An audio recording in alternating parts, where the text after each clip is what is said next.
AutoSavant.com with a video walkthrough of the installation of the Ram no-drill vehicle mount, which you can then put a bunch of different attachments to attach either a laptop or an iPad in your truck. And they make these for a wide variety of trucks. We are putting it in the long-term test. EcoBoost Ford F-150.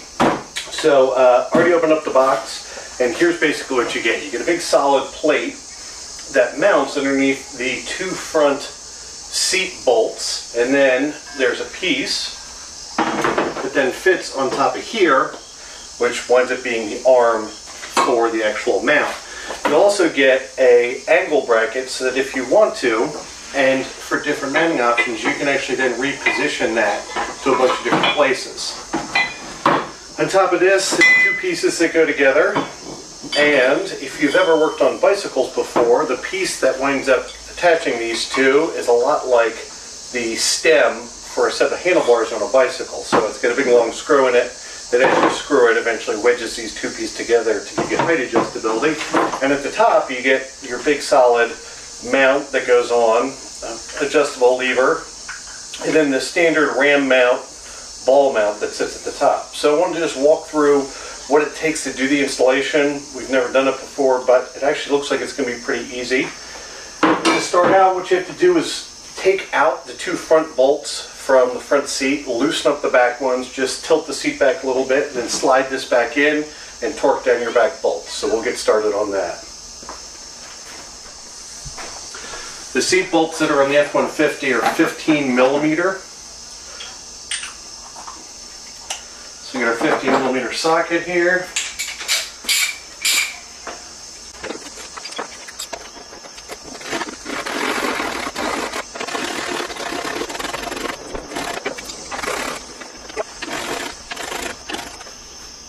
Two seat bolts out.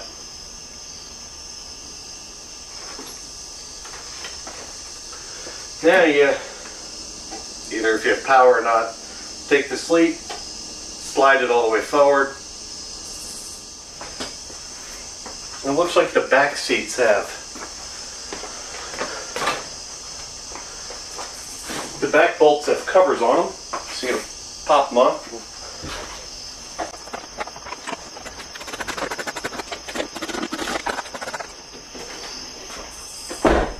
One note they give you in the instructions, which are included, which aren't super detailed, but in all honesty, I think you can get through it without them. So the fact they're included is good. Is that it's a good idea to bother to connect this base or this base, if you want to do it directly, to this plate before you put it in the truck. And I imagine that's just because it's so much easier to deal with the bolts that way. So I'm going to dry fit this on in here to see actually which one we want to use before we officially mount it. So I got the back seat bolts loosened up.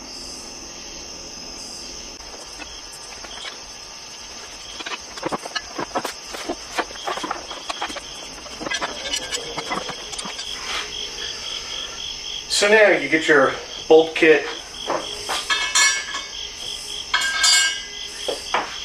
box, thread screws go in the bottom, flip it over,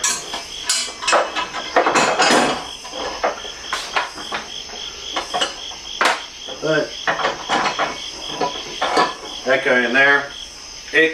So when you dry fit it, you could easily use this piece if you wanted to mount it either farther out towards the passenger side of the truck or forward.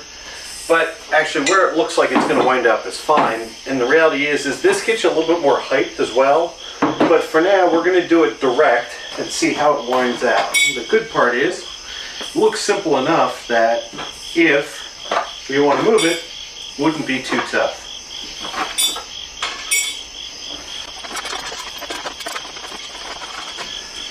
And of course these, you put the box washers through, the fitting on, your washers, then your lock washers, and tighten it down. I think you need a 1/2 inch socket. Now, take this. So on this is an 11 F-150. On these, you actually end up using the front bolt mounts for these. I think it says on the older trucks you'd actually wind up using the back mounting holes, but the front ones work out quite well. And I realize it'll be a little tough to tell, but with the rear seats loosened up, I mean the seat really does move around pretty easily, and sliding this in there, it fits really nicely. I mean, you can tell when you drop it in there that it's, you know, pretty much a perfect fit. So with the backs loosened up, we'll thread the fronts back in. And I'm actually surprised how much play there is in the seat rails on the truck when they're loose like this. You get quite a bit of sort of movement back and forth. You'll look at that bolt to drop right back down and finger thread it back in so you don't get any cross threading. All right, so we'll start to tighten that down a bit.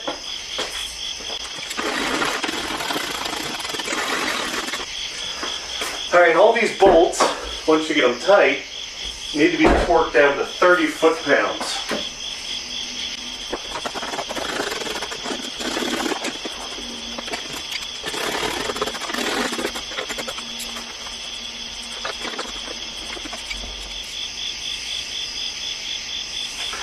Alright, now so we've got to assemble what they call the upper telepole assembly. And like I said, really what this sort of winds up being is a big stem for the headset of a bicycle. At least it works in the same fashion.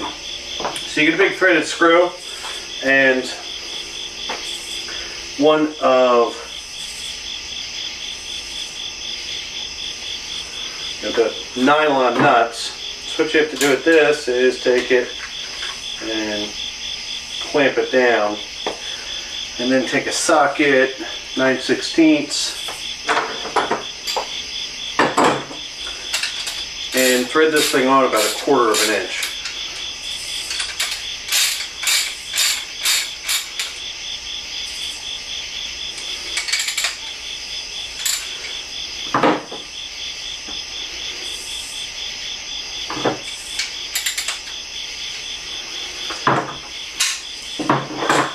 What that ultimately winds up being is the place where this thing can thread into it. Now on the other side, you take your black piece of the thing that'll eventually, as you pull this thing tighter, it'll push these two pieces apart and get to be a snug fit. Your spring and the metal piece of the two. Then we're going to take this whole thing and stick it so that it's sticking out of the top of this. So now what we have is a threaded assembly with our sort of tension bit sitting on the bottom. To this we add the rubber washer that's included and stick this whole thing on top of the arm mount. Then you get a 3-washer setup here. You get a metal washer, a little bearing like washer. So it goes metal washer, bearing washer, metal washer, and then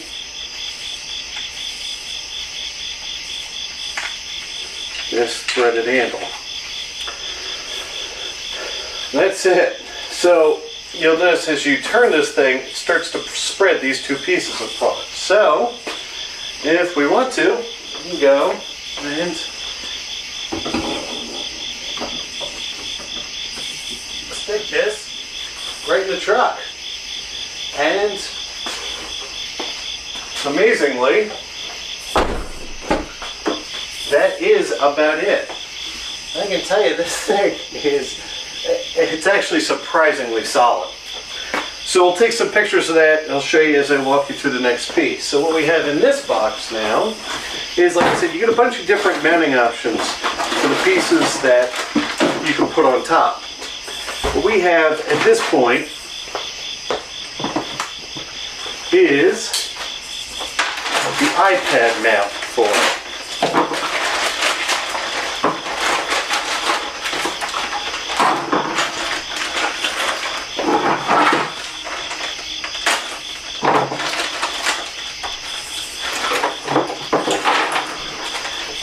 see, what you get here is what they call their X-grip system, which fits on their ball mount, and then as you pull these two things, you get a bunch of feet that will go through and grab your iPad. So we'll start to assemble this. I'm not even reading the instructions because I've played with RAM mount stuff before, and in all honesty, it's pretty darn intuitive. The only thing you have to think about is how you're going to mount the ball mounts to it.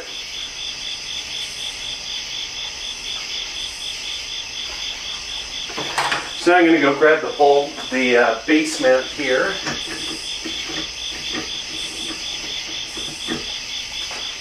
Off of the one in the truck. So now this is, RAM mount. They're ball mounts, which you can put just about anywhere you want on this. So let me see how this looks.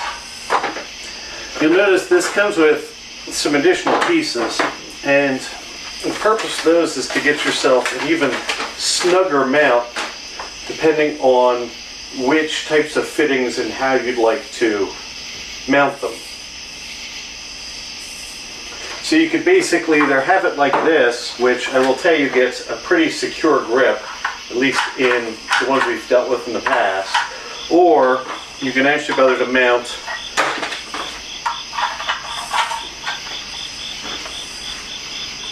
arms on there as well, which once again, there's more rubber feet for those, so you can get an even more secure mount.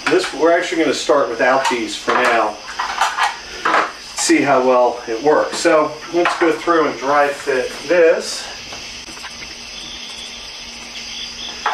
And I think you actually get 3 different places you can put these, and the 2 different types of RAM ball mounts actually would work on the back of this, but for our purposes I'm going to stick with the standard center mount ones. There you go. Let's take a break as I go grab my iPad. Alright, so we're back with our iPad here, and we take this, what you'll see is, there you go. I mean, the darn thing, for something that costs $800, you can throw it on the ground, works pretty well. There we go.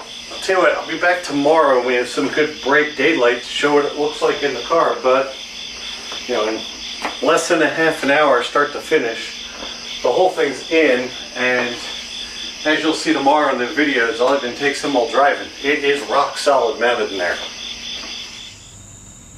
And here's the finished product.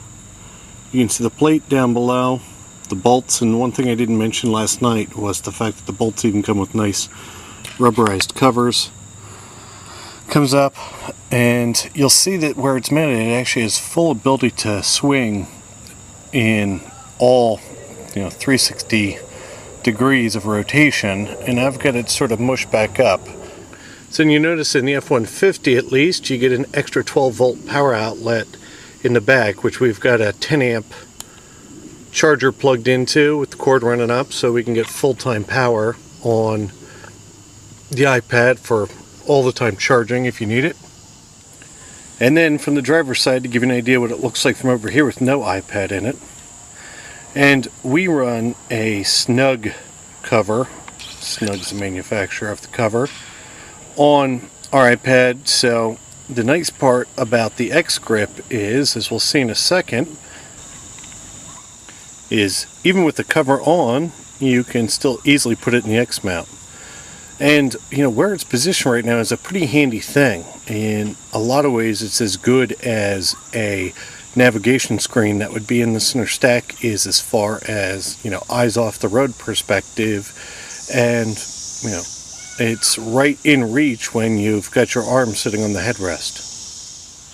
So you can see I've got Waze up, and you get nice full screen Waze for navigation if you need it. One interesting note is as the car jostles around, the RAM mount holder really does a good job of keeping it very solid, but actually the iPad's internal accelerometer did think that it was constantly being tipped on its side. Fortunately, the little mute switch also can work as an orientation switch on the iPad, so I did have the ability to make it so that it stays in portrait or landscape orientation instead of trying to flip back and forth.